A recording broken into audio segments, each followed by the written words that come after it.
তো আসসালামু আলাইকুম বন্ধুরা, কেমন আছেন? আশা করছি ভালোই আছেন। তো আজকে যে টপিকটি নিয়ে আমি কথা বলতে চলেছি, টপিকটা হচ্ছে এই যে পিএফ ব্যালেন্স আপনারা কিভাবে চেক করবেন।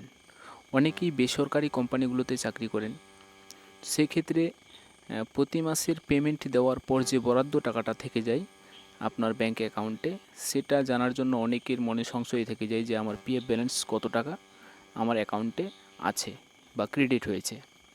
তো সেই সম্বন্ধে আজকে আমি বিস্তারিত আলোচনা করব। খুব সহজেই পিএফ ব্যালেন্সটা এখন ৩টা স্টেপে কিন্তু আপনারা চেক করতে পারবেন। প্রথম স্টেপ সেটা হচ্ছে অনলাইনের মাধ্যমে, এবং দ্বিতীয় স্টেপ সেটা হচ্ছে এসএমএসের মাধ্যমে, আর তৃতীয় স্টেপ হচ্ছে কলের মাধ্যমে। তো আপনাদের ইচ্ছা, আপনারা যেভাবেই করবেন। তো ভিডিওটি যদি আপনাদের একটু হেল্পফুল হয়ে থাকে তো প্লিজ আমার চ্যানেলটাকে সাবস্ক্রাইব করে যাবেন। তো চলে আসলাম আমি সরাসরি আমার পেজে। এখানে দেখতে পাচ্ছেন এসএমএসের মাধ্যমে আপনারা কিভাবে জানবেন পিএফ অ্যাকাউন্টের ব্যালেন্স।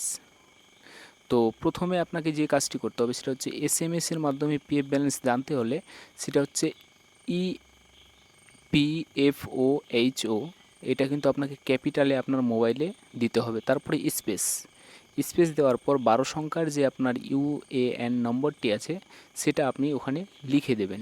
লিখে দেওয়ার পর তারপরে যে নাম্বারটাতে আপনাকে মেসেজ করতে হবে, এই যে নাম্বারটা দেখতে পাচ্ছেন 77 38 29 98 99, এই নাম্বারটাতে কিন্তু আপনি এসএমএস করলে মেসেজের রিপ্লাই আপনার পিএফ ব্যালেন্স দেখতে পাবেন। আপনাকে প্রথমে এই যে ইপিএফওএইচও এরকম লিখে দেওয়ার পর একটু স্পেস দেবেন। স্পেস দেওয়ার পর 12 সংখ্যার যে নাম্বারটি আপনারা দেখছেন, আপনার যে কার্ডটাতে আছে ইউএএন নাম্বার, ওই নাম্বারটা আপনাকে লিখতে হবে স্পেস দিয়ে। তারপরে এই যে নাম্বারটা আছে এটাতে এসএমএস করে দিলে কিন্তু একটা রিপ্লাই আসবে আপনার অ্যাকাউন্টে কত টাকা ব্যালেন্স আছে। তো আপনার কিন্তু সেক্ষেত্রে এখনই ভাবছেন যে আপনাকে কিন্তু অবশ্যই ওই পিএফ অ্যাকাউন্টের সাথে আপনার মোবাইল লিঙ্ক থাকতে হবে, নাহলে কিন্তু আপনারা জানতে পারবেন না। আরেকটি মাধ্যম হচ্ছে এই যে কিভাবে মিস কলের মাধ্যমে আপনি জানতে পারবেন পিএফ ব্যালেন্স।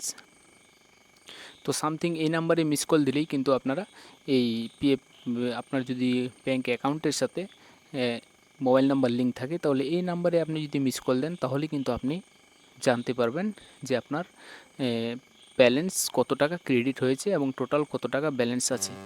তো বন্ধুরা, যদি ভিডিওটি একটু আপনাদের জন্য হেল্পফুল হয় প্লিজ চ্যানেলটাকে সাবস্ক্রাইব করে দেবেন পরবর্তী এই ধরনের নিত্য নতুন ভিডিওর জন্য। Thank you. নেক্সট ভিডিওতে দেখা করছি।